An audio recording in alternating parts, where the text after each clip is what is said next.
안녕하십니까. 안녕하세요. 노동운동가 이상무의 노동이야기 근무 중. 이상무. 네, 우리 한상진 대변인 우리 근무 중 이상무 못 보셨군요. 아니 봤습니다. 처음부터 이거 하는 줄 몰랐습니다. 오늘은 정말 민주노총 이른바 총연맹, 총연맹의 한상진 대변인을 찾아뵙습니다. 네. 한상진 대변인 우선 시청자들한테 인사부터 좀 해주시죠. 본인 소개 좀 하시고. 예, 반갑습니다. 민주노총 대변인 맡고 있는 한상진입니다. 이렇게 모르시는 분들이 아닌데 언제부턴가 유튜브를 배경으로 이상무 출연하게 돼서 반갑게 생각하고 영광스럽게 생각합니다.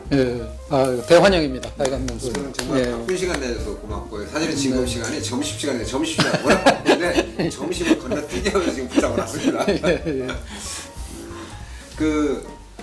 우리 대변인이기 때문에 사실은 민주노총의 얼굴이고 입이잖아요. 네.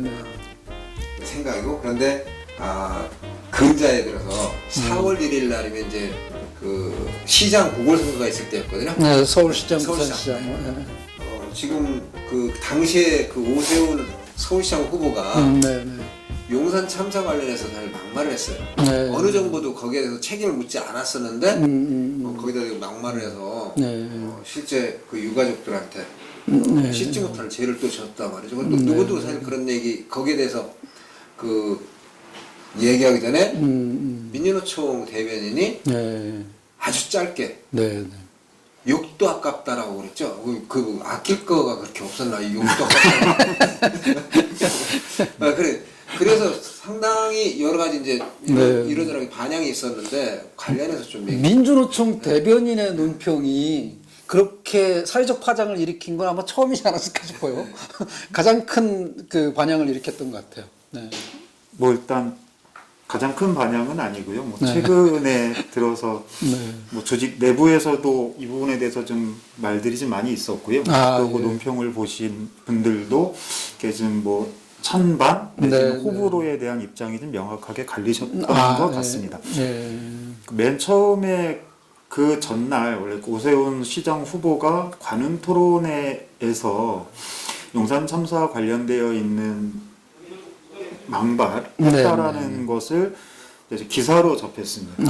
그런 이제 민주노총이 다른 이제 일정들이 있었기 때문에 바로 논평을 내지는 못했고요. 그날 이제 저녁에 숙소, 저희 15층에 가면 이제 남성 숙소, 이렇게 숙직실이 있는데 그날 이제 집에를 이제 좀 못 내려가고 숙소에 누워서 한 10시간, 그날 밤새 10시간 정도를 고민을 했어요. 일단은 우리 국민 모두가 다 알고 있는 이 용산 참사, 심지어는 이것이 경찰의 소극적으로는 가장 보수적으로 해석해도 경찰의 과잉 진압이 불러온 참사였다라고 하는 부분들은 그 누구도 부정하지 않습니다. 그런 상황에서 당시 서울시장으로 재임했었던 오세훈 시장이 다시 이제 아이들 밥그릇 가지고 장난치다가 이제 쫓겨났고 다시 보궐선거에 뛰어들면서 그렇게 말을 했다라는 것 자체가 일단은 믿기지 않았고요. 그 상태에서 되게 많이 화가 났어요. 욕도 쓰고 싶고 하고 했었는데 가만히 생각해 보니까 그 욕하는 것 자체도 아깝더라 라는 생각이 들어서 정말로 10시간을 뜬 눈으로 고민을 하다가 그래 욕도 아깝다 라고 이렇게 그래서 제목보다 논평 내용이 더 짧았던 5글자짜리 논평이 나왔던 거고요. 그것으로 저희는 이제 민주노총은 그것에 대한 입장 표명은 충분히 했다라고 봅니다. 물론 아까 제가 말씀드린 것처럼 여러 가지 찬반, 호불호에 대한 반응은 분명히 예상을 했습니다. 적어도 민주노총이 대한민국을 대표하는 노동운동 제1노총으로서 이렇게 좀 논평을 내는 것이 전혀 가볍지 않음에도 불구하고 그래서 이렇게 상황을 잘 정리하고 어떠한 맥락이 있고 이래서 이거에 대한 우리 입장은 이거다라고 밝혀주는 게 전통적인 이제 논평을 쓰는 성명을 쓰는 방식이 있는데 또 그것들에 익숙해지시고 또 많은 분들이 이걸 좀 제대로 알려야 된다라고 하는 입장에서는 이렇게 너무 짧게 가볍게 쓴 거 아니냐라고 하는 입장도 계셨고요. 네, 네. 근데 그 예상은 충분히 하고 있었습니다. 네, 조직 내부에서 네, 분란이 여러 가지 말들이 나올 거. 네. 근데 또 대부분은 또 이렇게 시원하다. 네, 네. 다 적절하게 이렇게 좀 중언부언하지 않고 네, 네. 입장 잘 표명했다 하고 심지어는 그 논평이 나간 다음 날 아침에 저희 사무실로 전화가 오셨어요. 시민분들이. 네. 그래서 아유 시원하다고 고맙다고 민주노총 어디 이렇게 후원할 수 없냐고 그래서 저희가 후원을 받는 조직이 아니기 때문에 이렇게 투쟁사업장 이렇게 안내해드리고 했었던 뭐 사례들도 있고요. 네. 또 하나는 그렇게 쓰면 분명히 이렇게 되게 뜨거워질 것이다라는 것도 예상을 좀 했습니다. 근데 그러면 용산 참사를 몰랐던 네, 젊은 세대들 이런 분들도 한 번은 네. 이렇게 뭐 포탈이나 이런 곳에 용산 참사를 검색해 보지 않을까. 네, 네. 또 그렇게 아까 말씀드린 대로 최소한의 팩트 정도는 정리가 되어 있고 그 연 이어서 뭐 유가족들 용 참사 대책위도 있었고 많은 단체들께서 또 이렇게 정확하게 입장을 가지고 하셨기 때문에 또 부수적으로도 그런 데서 찾아보시면서 당시에 사건의 개요 그리고 본질도 이렇게 좀 찾아보실 수 있겠다. 저는 이제 그런 걸로 좀 안내하는 과정으로 일종의 좀 트래시 토크처럼 이렇게 진행을 했는데 벌써 한 달이 거의 다 됐고 오세훈은 결국은 서울시장에 당선이 됐고 그래서 좀 많이 안타깝습니다. 네. 저는 이제 원래 문학을 한 사람인데 그 말씀을 그 성명을 보면서 그러니까 이제 시인 안도현 시인이 생각났어요. 연탄재 함부로 차지 마라. 예. 그게 계속 남아 있잖아요. 아주 짧지만 아주 정말 뇌리 속에 굉장히 많이 나와 있는 그 의미거든요. 사실 시인 같으신 거예요, 제가 볼 때. 그래서 이게 아마 두고두고 회자될 것 같아요. 그러니까 그때를 설명을 하면 뭐 민주당도 그렇고 뭐 국민의힘도 그렇고 보궐선거 판에서 정말로 국민들이 원하는 게 뭔지에 대해서 잘 모르고 있고 계속 아파트 짓겠다, 뭐 하겠다, 개발 위주의, 성장 위주의 정책들만 공약들을 가지고 있는 상태에서 실제로 용산 참사도 그 과정에서 일련되어 있었던 일이었기 때문에 그렇죠. 뭐 그 부분에 대한 입장은 좀 명확하게 하고 가는 것이 맞았다라고 좀 생각을 합니다. 이 민주노총 건물에 이제 온 지가 오래간만이긴 합니다. 과거에는 여기 참 자주 왔었는데요. 2013년에 기억도 있고, 민주노총이 박근혜 정부 때 공권력 침탈을 당했던 댓글이라고 그런 기억도 있는데, 지금 이제 그 민주노총이 올해 그 조합을 100만이 넘어서서 100만 총파업을 선언하고 지금 이제 총파업을 조직하는 그런 대장정에 들어가 있지 않습니까? 4월 12일부터 5월 25일까지 일정을 가지고 있는데 여기에 대한 지금 진행되는 계획과 또 요구하는 내용들 이걸 좀 국민들한테 좀 알릴 수 있으면 좋을 것 같아서 대변인으로부터 좀 들었으면 좋겠습니다. 총파업이 저희의 목적은 아니고요. 총파업을 목표로 해서 뭐 사업을 진행하거나 조직하지는 않습니다. 다만 총파업이라고 하는 것이 노동자들이 가장 최후의 수단으로 가장 힘있게 선택할 수 있는 방식이 이제 파업 전술이기 때문에 저 총파업을 통해서 저희들의 목소리하고 우리 사회가 어떻게 바뀌어 나가야 한다라고 하는 것들을 좀 이야기하고 싶었던 거고요. 뭐 그런 차원에서 다들 이야기하시지만 이 코로나로 인해서 대한민국의 민낯이 하고 세계 자본주의 사회의 민낯이 드러났습니다. 그러니까 실제로는 자본주의, 우리 체제가 가지고 있는 모순이 있는데 그것이 쌓이는 과정에 코로나19로 인해서 확 드러나 버렸죠.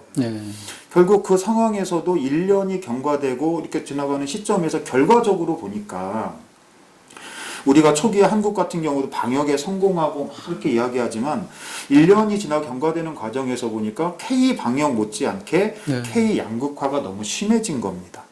그래서 이 위가 이 K자를 보시면 이 위하고 밑이 사이가 점점 더 벌어지는 거죠. 그래서 대기업들도 보면 가진 자들의 부는 계속해서 올라가고 있고 코로나 때문에 악소리도 못하고 쫓겨나고 생계의 벼랑으로 몰리는 이 불평등한 구조를 깨트려야 하는데 그것들을 어떤 시기에 어떻게 가져갈 것이냐. 뭐 아시는 것처럼 이제 보궐선거가 지났는데요. 지방자치단체. 그리고 이제 내년이면 이제 본격적으로 대선 국면으로 들어갈 것이고 그 다음에 이어서 다시 뭐 국회의원 선거, 이렇게 지자체 선거, 대권 일정들이 쭉 있지 않습니까? 그럼 결국은 국민들의 정치적인 요구가 폭발되어지는 시기에, 진압되어지는 시기에 우리는 무엇을 이야기할 것인가 라고 하는 부분이고요. 아시는 것처럼 지난번 대선 때는 그 민주노총이 벌써 7년, 8년 전부터 최저임금 1만 원을 가지고 정말 많은 사업들하고 투쟁들을 했는데 그땐 다 안 될 거라고 봤거든요. 근데 지난번 대통령 선거 때는 지금 대통령으로 계시는 문재인 대통령을 포함해서 모든 야당의 후보들도 최저임금 1만 원을 공약으로 걸고 나왔었어요. 마찬가지로 그럼 우리 시대의 가장 커다란 키워드, 이 불평등에 대한 부분을 어떻게 요구하고 해결할 것인가 해서 뭐 지금도 LH 투기 사태도 마찬가지인데요. LH 투기로 촉발된 거지만 실제로 대한민국은 이미 자산의 불평등이 아주 심각해 있는 사회이고 거기에 최근에 뭐 청년 세대들의 빚을 내서 투자하는 빚투, 뭐 영웅까지 끌어다 뭐 영끌 이런 얘기하면서 그 이면엔 뭐가 있겠습니까?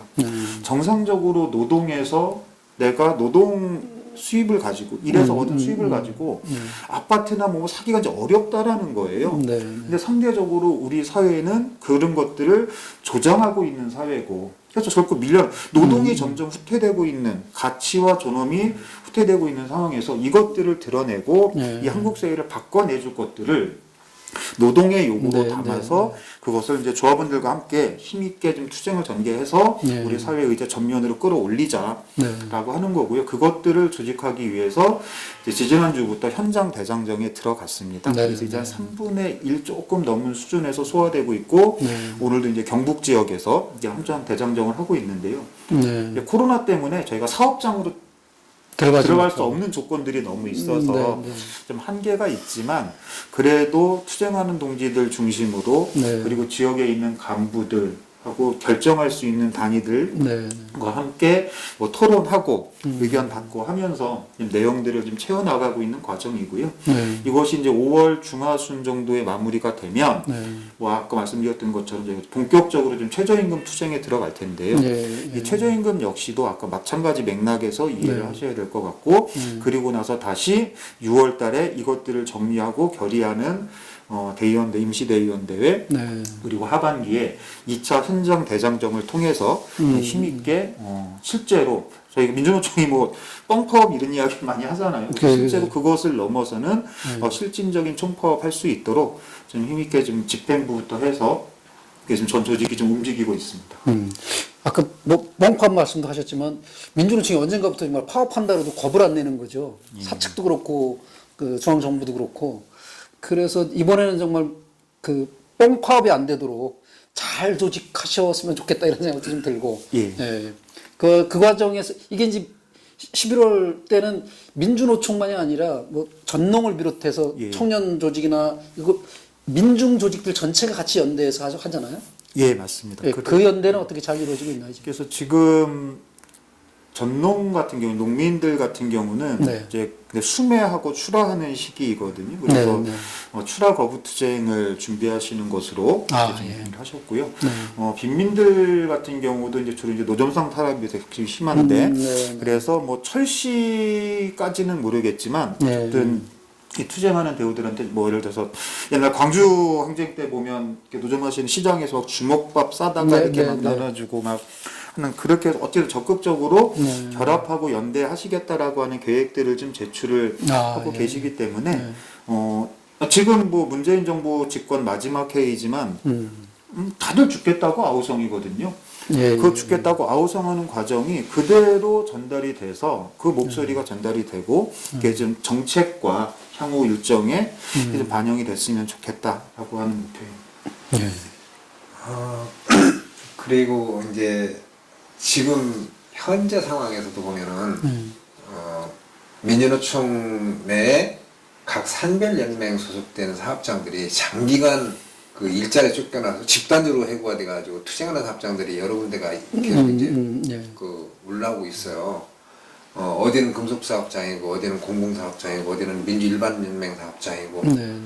그런데 각 코로나 19 때문에 사실은 마땅하게 대규모 집회나 이런 거 하기가 어려운 조건이긴 한데 방역 수칙을 지키고 하기 때문에 이러한 식의 이러한 문제를 좀 해결하기 위한 어떤 그 방안을 모색하고 있는 것들. 과거 같으면은 그 힘 모아가지고 그 고인을 투쟁을 했을 텐데 지금 그러지 못하니까 한 2년여 걸쳐서 노동이 많이 계속 어려워지고 있는데 혹시 뭐 그런 고민들을 어떻게 좀 하고 있는 게 있는지. 뭐 코로나19라고 하는 부분이 또 많은 활동들을 억제고 있는 뭐 제약이 있는 거는 사실입니다. 예. 또 하나는 이게 이제 집권층 내지는 이것을 통제하는 집단에서 보면 이 코로나19를 예를 들어서 뭐 근거로 해서 과도하게 개인과 집단의 이야기하는 자유권, 결사의 자유 이 부분들을 과도하게 제한하고 있는 부분도 사실입니다. 뭐 지난번 대선 때도 그러니까 뭐 보궐선거 때도 보면 유세하는데 지지자들 막 수백 명씩 끌고 다니잖아요. 네, 거기에 뭐 거리 두기가 지켜집니까? 뭐가 지켜집니까? 근데 그런 건 그냥 가만히 두는데 노동자들이 모여가지고 뛰어앉고 뭐하고 저희 마다못해 답답한 페이스실드 끼고 뭐 어떤 때는 방진복도 입으면서 하는데 그것들은 과도하게 또 이렇게 제약하는 그래서 뭐 그렇다고 해서 뭐 그 부분을 저희가 그래 그럼 아니야 뭐 이렇게 하지는 않을 건데요. 어쨌든 최대한 뭐 주어지는 조건에서 하고 저희의 흔히 저희한테 부여된 기본권을 침해하는 부분은 좀 넘어서 적극적으로 좀 투쟁하고 대응할 생각이고요. 또 하나는 그런 차원에서 뭐 저희가 좀 다양한 시도도 많이 했습니다. 뭐 온라인을 연결하는 랜선 집회도 해보고 또는 뭐 지난번 작년에도 뭐 기사화가 많이 됐지만 캐릭터 인형들을 의자에다가 앉혀놓고 하는 아바타 집회도 해보고 심지어는 어떤 단위는 마네킹을 세워놓고 뭐 다양한 방식들이 있지만 실제로는 이것들을 언론이나 이런 곳에서 이렇게 뭐 그대로 담아주지를 않습니다. 그래서 저희도 적극적으로 이것들을 좀 더 좀 극복해 나가겠다라고 하는 과제가 있고요. 그래서 이따가도 뭐 질문 주실 내용 중에 아마 그런 분들이 있을 거고 또 하나는 뭐 저는 이제 대변인으로서 각종 이제 언론을 상대하고 그 민주노총의 입장이 그대로 좀 전달이 되었으면 하는 차원에서 뭐 여러 가지 뭐 기획도 하고 하지만 뭐 실제로는 일선 취재 기자들은 몰라도 이 데스크를 또 넘어가는 게 쉽지가 않습니다. 그래서 뭐 최대한 좀 다양한 방면에서 노력하고 있다라고 말씀드리겠습니다. 그래서 이 선진방송 그 민주를 추구하는 노동 이야기 여기로 활용해도 좋겠습니다. 예, 알겠습니다. 뭐 근데 기회만 뭐, 주시면 뭐 저희들 활용하시고요. 그런데 민주노총에서도 또 이런 거 하나 만드셨잖아요. OBC를 따라하는 거로 다 소문났던데. 뭐 5월 1일 민주노총 방송국 개설한다라고. 네. 그래서 뭐 저희가 이제 5월 1일 날 이제 세계 노동절입니다. 131주년 세계 노동절에 맞춰서 아까 말씀드렸던 대로 그러니까 민주노총이 뭐 하고 있는지 우리 국민 여러분들이 잘 모르시는 것도 계시고 왜곡돼서 나가는 부분들도 있고 또는 저희 조합원들도 마찬가지입니다 해서 적극적으로 소통하고 내겠다라고 하는 취지에서 이제 민주노총 방송국을 저희가 개국을 하고요. 유튜브 이제 방송국이라고 그러니까 되게 거창하게 생각하시는데 나중에 저희 꿈은 원대하지만 현재는 저희가 갖고 있는 뭐 사업비, 뭐 인적 구성 이것들 때문에 제약이 있어서 유튜브를 기반한 방송을 진행을 합니다. 근데 보통 유튜브 하면은 찍어놓은 거 올려놓게 되잖아요. 편집해서. 그러한 부분들을 뭐 전혀 벗어날 수는 없지만 그래도 송출하는 방송을 지금 기획을 하고 있고요. 그래서 뭐 이제 시작이기 때문에 일단 거기에 필요한 인력들을 좀 갖추고 위층에 이제 스튜디오도 좀 만들어 놨는데 그래서 일단은 4개 정도의 고정 포맷 그리고 그 안에서 민주노총이 가져가는 뭐 입장이나 아니면 뭐 교육 자료들 이런 것들 같이 해서 최대한 좀 알려내고 소통하려고 하고요. 그러다 보니까는 뭐 일단 유튜브 방송은 구독자 수에서 일단 1차적으로 한 걸음 나지 않겠습니까? 그래서 좀 저희가 또 구독자를 확보하기 위한 다양한 사업들도 좀 진행하고 있고요. 그 성과로 최근에 뭐 구독자가 좀 꾸준히 좀 들어오고 있고요. 네. 그래서 노동절 개국 방송 그 전에 뭐 이것도 마찬가지로 지금 뭐 여러 가지 이게 뜨거운 감자인데요. 2030 세대를 중심으로 해서 예, 예. 온라인 게임 대회를 개최하고 그걸 전날 그걸 중계를 하는데 뭐 이게 뭐 맞는 거냐 틀리는 거냐 이런 이야기들도 있지만 어쨌든 뭐 청년 세대들이 요구하는 부분들에 대해서는 직접적으로 좀 담기도 하고요. 또 하나는 뭐 그거에 대한 관심이 많아가지고 정말 채널 구독자가 막 늘어요. 그 다음에는 저희 과제가 남겠죠. 구독자 늘었는데 재미없고 별로 소용없으면 구독자만 많고 조회수는 안 나올 거니까. 그래서 그런 프로그램 구성하고 포맷에 좀 신경을 좀 많이 쓰고 있습니다. 그 5월 1일 되기 전에 일단 OBC가 더 좀 열심히 홍보해 드릴 테니까. 네네. 고맙습니다. 나중에 이제 방송국 정식으로 개국하시면. 네네. 그 협업 방송도 좀 하고. 뭐 그런. 그런 계획들도 있습니다. 네네네. 그렇게. 그리고 이제 이렇게 출연해 주셨으니까. 네. 이제 근무중 이상무의 대표 MC인 또 이상무도 또 이제 또 민주노총 방송에 출연해서 또 하여간 지금 열심히 하고 있으니까 할 얘기가 많을 거예요.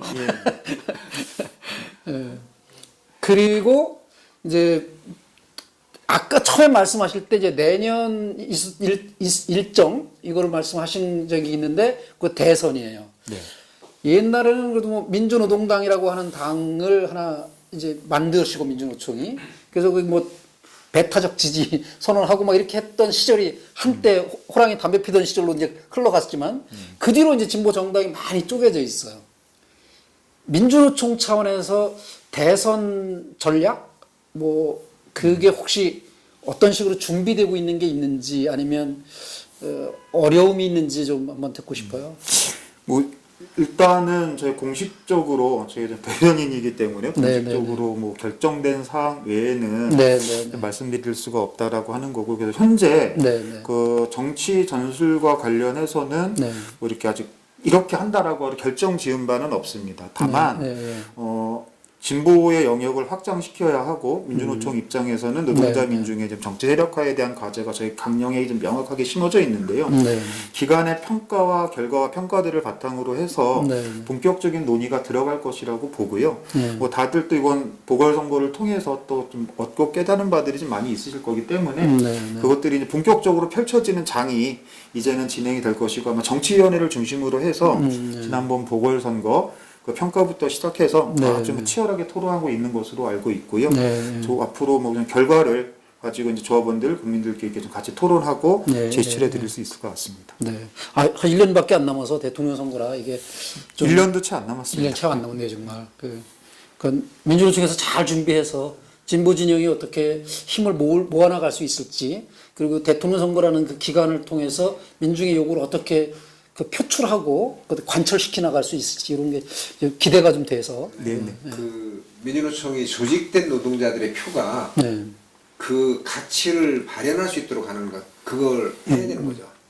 과거에 우리가 정치 세력화라고 하는 것 지금도 목표가 있듯이 그것이 실현될 수 있는 방안은 끊임없이 모색해야 되고 해야 될 것 같습니다. 이번 총파업 조직도 그런 맥락에서 같이 이해해 주시면 좋을 것 같습니다.